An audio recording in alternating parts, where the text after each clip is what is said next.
Welcome to another installment of the Fragments of Silicon Reviews. Looks like we got all of our technical problems out of the way. Yeah, Mm-hmm. technology has been hard this evening. Um, Indeed. Twilight had a bunch of audio issues that we just sorted through. Um, Petty Speaking is of which, pause so Twilight can say something because I haven't been able to catch him in between the stuff you're saying. Oh, can you hear me? You're very quiet, but yes. all right. Hmm. That's an improvement. Adjust the Yeah, volume. that can be changed with the volume adjustment. Yeah. Do that while I'm speaking, okay?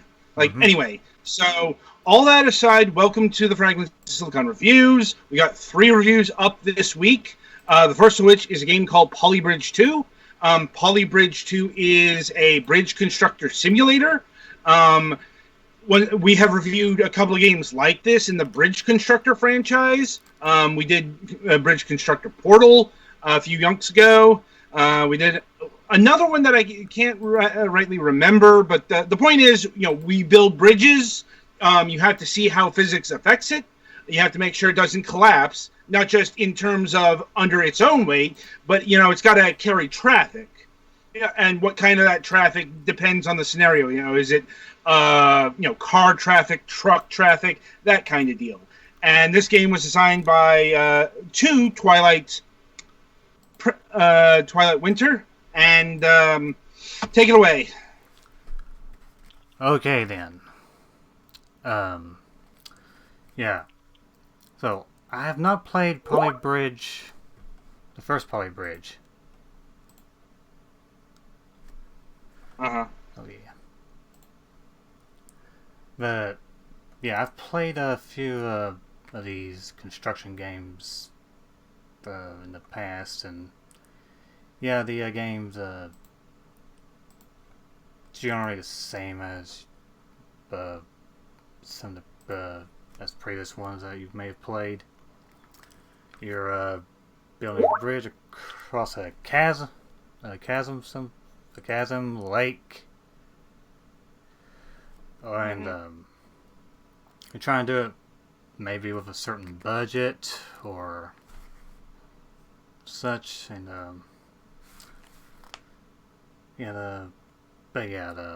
So ultimately, it's, again, sorry, I'm trying to get in the points that we've said the last couple of times we did this, that it's yet another game, as we already did Bridge Constructor Portal, and there's the actual Bridge Constructor franchise of, it's basically that experiment you do in like shop class or whatever, where you have to build a bridge and make sure it doesn't collapse, mostly through the power of triangles.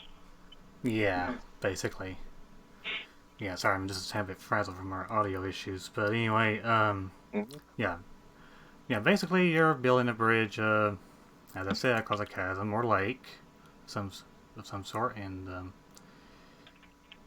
your general goal is to build these within a certain budget that you're given. You can go over this budget, but the game will count that against you, so to speak. But yeah, you've you're doing this in a set of uh, worlds among 16 different levels in each of these worlds, and each world is based on a certain type of terrain setting of sorts. Like you've got the I forget what the names of them are, but there's one that's based in the woods, like pine something other. I'm sorry about that, but anyway, and there's one that's based on islands, one in the west, and finally one. What that last one was? Sorry, but anyway, yeah, you're given different challenges to um, for building each of these bridges, and the game's not exactly set in reality. You can do all sorts of things to solve these challenges. You don't even need to use any of the parts that the game is, or that level is trying to push you to use. At least later on, that's the case. But you can do early on you have to use these parts, but later on you don't have to if you don't want to. You can solve it your own way if you wish. Mm-hmm. Well, that's usually how they do tutorials. They try to make it so you can't fuck up the too much on the early stages. Mm-hmm. Yeah. Yeah, the materials I was thinking of are your general blacktop road, wood, steel, rope, cables, hydraulics, and springs. You can create drawbridges and cable bridges if you wish, and so on. Early on the challenges aren't too bad, but they kind of ramp up. Starting with when they introduce you to jump ramps, basically like a stunt ramp is what I'm getting at. Mm-hmm. And from there they'll give you even more interesting challenges like the one I recorded here. I'm kind of fooling around here, but the idea here is to try to build support beams onto that rock in the middle there. Yeah, it's probably best not to make the bottom dip right at the thing. Like if the bottom's gonna dip, make it dip near the edges. Yeah, like I said, you don't. I'm just trying to imagine what it'd be like to drive over a bridge that you're going like a third of the way across, and then it takes a diagonal down. Yeah, like I said, I was just fooling around. I was just seeing how that would work, and and it does look like this bridge, like you don't have super amazing control over like what's connected to what, because it looks like your bridge is falling apart at some joints that didn't even look like there were actually joints. But anyway, that's just play experience stuff. So. Yeah, the fixes in this game, I guess, in a way, is somewhat close to reality. This one lack of support somewhere and everything breaks down. But what I was referring to, not exactly based in reality, is that you can get away with some crazy stuff here if you try. But let's see here.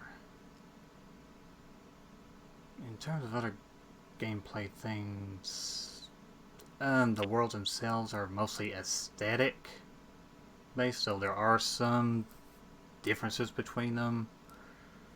For example, the West Bay desert-based one has a lot more stone in it, stone-based structures in it to work with. Like as options to use as materials, or? No, or like objects?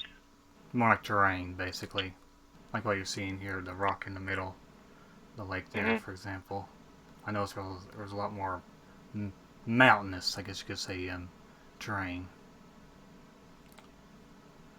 And in another example, like early on, the pine forest-based stages had a lot more boats that you had to build drawbridges for, and so on. But just about every world has one of those. So I'm kind of meandering there. I'm kind of starting to meander there, though. Anyway, other gameplay elements is a sandbox mode that you can, as the name implies, just fool around in. You can also build your own stages there as well. They can upload to the Steam Workshop, and for other people to test out. You can also download other people's levels um, and play them, and which is quite neat. The game also has leaderboards.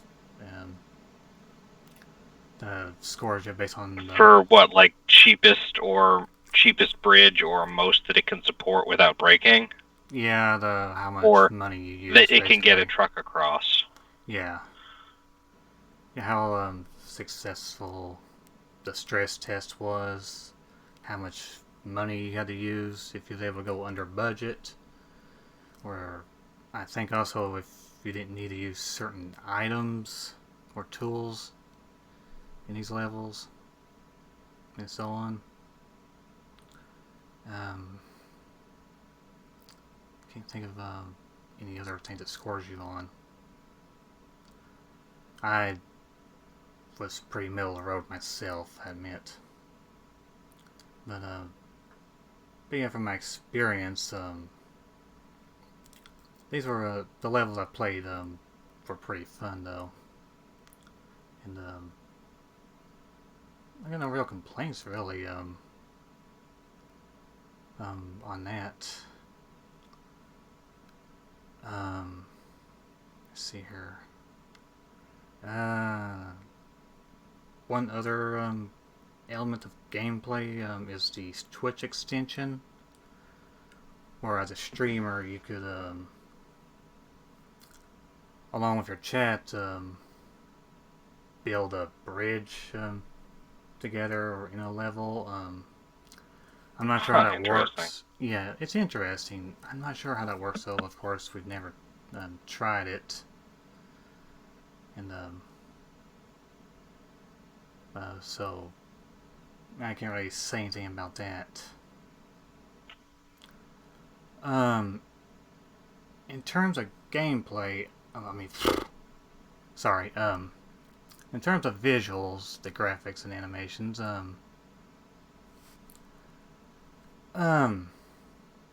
as the name of the game implies, Polybridge is all very polygon in terms of its visuals. Personally, in a way, it was kind of looks like a playset of toys, I guess you could say. That's just my personal opinion. A little bit. It also, I mean, like the actual aesthetic is fairly high poly, but not really textured looks aside from shading. Yeah. Not a whole lot of detail on. But that is kind of like what some plastic toys look like, especially 3D printed ones. Yeah. Yeah, that's right. So it does, so yeah, my personal opinion of the visuals does fit that.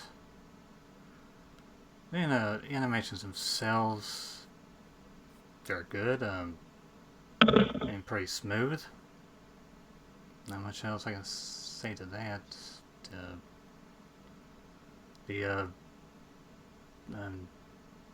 truck, yeah, the animations of the bridges breaking are pretty convincing and whatnot. But yeah. Which is always important for a mostly bridges falling apart simulator. Yeah. The vehicles themselves look like vehicles driving. Yeah. So it's kind of amusing when you see one of them just kind of sliding across the ground after it falls off, after it makes a jump or something like that. And it can somehow, surprisingly, flip back over if you're lucky. Anyway, in terms of music and sound, the music, I actually really liked. There's a soundtrack on the, on Steam, available. If you enjoy a lot of, guitar, that's what I seem to remember mostly. It's pretty relaxing, calming, which, of course, you expect in a construction simulator. so you don't get distracted and such. But yeah, I did enjoy it. You get to listen to it for yourself and get your own opinion on it. The sound, yeah, lots of vehicle audio. You can definitely hear the trucks revving up and moving and whatnot. Is there any elevator music for when you're building? I guess you could describe the overall music as somewhat elevator-ish. Kind of calming, as I was saying. Well, nothing real that I really would describe as elevator, though. I take back what I say there. But there's really not much more I can say on the audio. As for the price of the game itself, let's see here.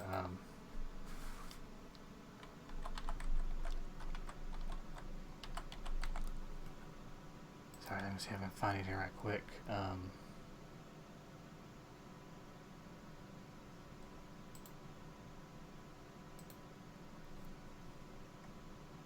Yeah, the game is $15 on Steam for the deluxe edition, which comes with the soundtrack. It's $17.98 right now.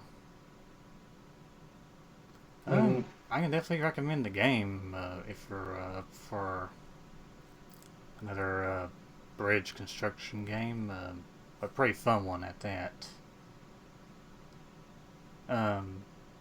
Compared to the first one, I really couldn't tell you how it compares, but it seems to be better from what I've read. And yeah. If you were a fan of the first one, I say go for the second one. If you want a good bridge construction game, yeah, go for it. All right, so that'll about do it for Polybridge 2. Be sure to tune in after the break as we review Thy Sword.